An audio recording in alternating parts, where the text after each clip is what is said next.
Hi friends, welcome to my channel daily ஸ்டோரீஸில் இன்றைக்கி நேர்மையின் பரிசு அப்படிங்கிற தலைப்பில் தான் ஒரு சின்ன கதை பார்க்க போகிறோம். இந்த கதையில் ஒரு வயசான ராஜா இருந்தாராம். அவருக்கு குழந்தைங்க யாரும் இல்லையா. அதனால் அவருக்கு அடுத்தபடியாக யார் ராஜாவாக நியமிக்கலாம் அப்படின்னு யோசிச்சுட்டு இருந்தாங்களாம். அப்போது அவங்களுக்கு ஒரு ஐடியா தோணுச்சான். இப்போ ராஜாவாக இருக்கணும் அப்படின்னா கண்டிப்பாக அவங்க நேர்மையானவங்களாக இருக்கணும். அது அப்படி இருந்தால் தான் மக்களை நல்ல விதமாக பார்த்துக்க முடியும். அதே மாதிரி தன்னோட தேவைக்காக எந்த ஒரு பொய்யும் சொல்லக்கூடாது, யாரையும் ஏமாற்றக்கூடாது. அப்படிப்பட்டவங்க யாராக இருக்க முடியும்? அவங்கள நம்ம கண்டுபிடிச்சி நமக்கு அடுத்தபடியாக இந்த நாட்டுக்கு அவங்கள ராஜாவாக்கலாம் அப்படின்னு யோசித்தாராம். அதுக்காக நாட்டில் இருக்க குழந்தைங்களை எல்லாரையும் அந்த அரசவைக்கு வர சொல்கிறாரு. அவங்களுக்கு எல்லாருக்கும் ஒரு செடி வளர்க்குறதுக்கு தேவையான பொருட்களான விதை, மண் இதெல்லாம் அவங்க எல்லாருக்கும் கொடுத்து அவங்கள்ட்ட இதை மாதிரி இந்த விதைகளை யார் ரொம்ப அழகாக வளர்த்து எடுத்துகிட்டு வரீங்களோ அவங்க தான் இந்த நாட்டோட அடுத்த ராஜா அப்படின்னு சொல்லி அனுப்பினாராம். எல்லோரும் ஒரே சந்தோஷத்தில் ஓகே நம்ம அடுத்த ராஜாவாக வரலாம், நம்ம இந்த செடியை நல்லா வளர்க்கணும் அப்படின்னு சொல்லிட்டு எடுத்துகிட்டு வீட்டுக்கு போகிறாங்க. இப்போ எல்லோரும் அதை மாதிரி பண்ணும்போது அங்கே ஒரு குட்டி பையன் இருந்தானா. அவன் பேர் ஸ்ரீ ஆதியா. அவனும் அதே மாதிரி அந்த விதையை மண் போட்டு டெய்லியும் தண்ணி விட்டுட்டு இருந்தானா. ஆனால் அந்த விதை வளரவே இல்லையா. அப்போ அவங்க அம்மா கிட்ட சொல்லிகிட்டே இருப்பானா, அம்மா இந்த செடி வளரவே இல்லையே, பொறுமையாக இருப்பா, அது வளரும் அப்படின்னு அவங்க அம்மா சொல்லுவாங்களாம். அப்போ கொஞ்சம் நாள் போக போக இந்த செடி வளரவே இல்லையா. அப்போ அம்மா கிட்ட சொல்லி வருத்தப்பட்டானா, செடி வளரவே இல்லை அப்படின்னு. அப்போ அம்மா சொன்னாங்களாம், கவலைப்படாத, நீ எல்லாமே கரெக்டாக தான் செஞ்ச, ஆனால் செடி வளரலை அப்படின்னா அது உண்மையில் எந்த தவறும் கிடையாது. இது எப்படி இருக்கோ இதே மாதிரி நீ ராஜா கிட்டே எடுத்துகிட்டு போ அப்படின்னு சொல்லி அம்மா சொன்னாங்களாம்.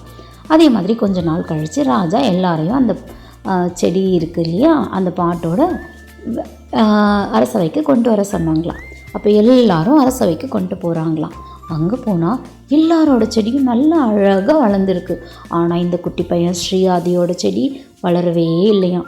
அவன் ரொம்ப வருத்தப்பட்டு சோர்வாக நின்றுட்டு இருந்தானா. அப்போ நின்றுட்டு இருக்கும்போது ராஜா எல்லா செடிகளையும் பார்த்து ரொம்ப சந்தோஷமாக இருந்தாராம். அப்போது ஸ்ரீஆதிக்கிட்ட மட்டும் வந்து, ஏன் உன்னோட பானையில் மட்டும் செடி எதுவுமே இல்லையே அப்படின்னு சொல்லி கேட்டாராம். அப்போ ஸ்ரீஆதி சொன்னானா, தெரியலை ராஜா, நான் கரெக்டாக எல்லாமே பண்ணேன், டெய்லியும் இந்த செடிக்கு தண்ணி ஊற்றினேன், கரெக்டாக எல்லாமே பண்ணேன், ஆனால் இதில் வளரவே இல்லை, நான் என்ன செய்கிறதுன்னு தெரியலை அப்படின்னு ரொம்ப சோகமாக சொன்னானா. அப்போ சொல்லவும் ராஜா அவனை பார்த்து சிரிச்சிட்டே சொன்னாராம், நீ தான் கரெக்டான ஆள், ஏன்னா நான் கொடுத்த விதை எதுவுமே வளர்கிற தன்மை இல்லை, ஏன்னா அது எல்லாமே ஆல்ரெடி நான் பாயில் பண்ணிட்டேன் அப்படின்னு சொல்லி ராஜா சொன்னாராம். அதை சொல்லவும் ஸ்ரீஆதி முகத்தில் அவ்வளோ ஒரு சந்தோஷம்.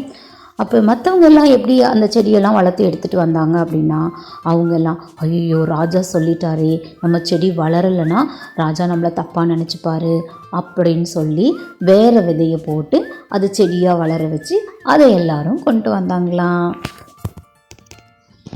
ராஜா இந்த விதைகளெல்லாம் முளைக்காத விதை அப்படின்னு சொல்லவும் எல்லாரும் அப்படியே தலை குனிஞ்சு நின்றுட்டாங்களாம். ஐயோ நம்ம போய் சொல்லிட்டோமே, நம்ம நேர்மையாக இல்லையே அப்படின்னு சொல்லி.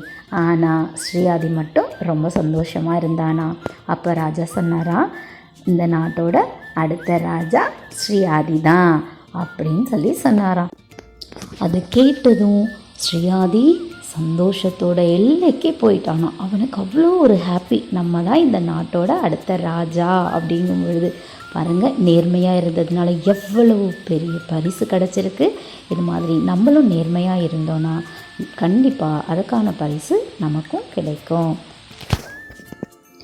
இன்னொரு நாள் இன்னொரு கதையில் பார்க்கலாம். பாய்.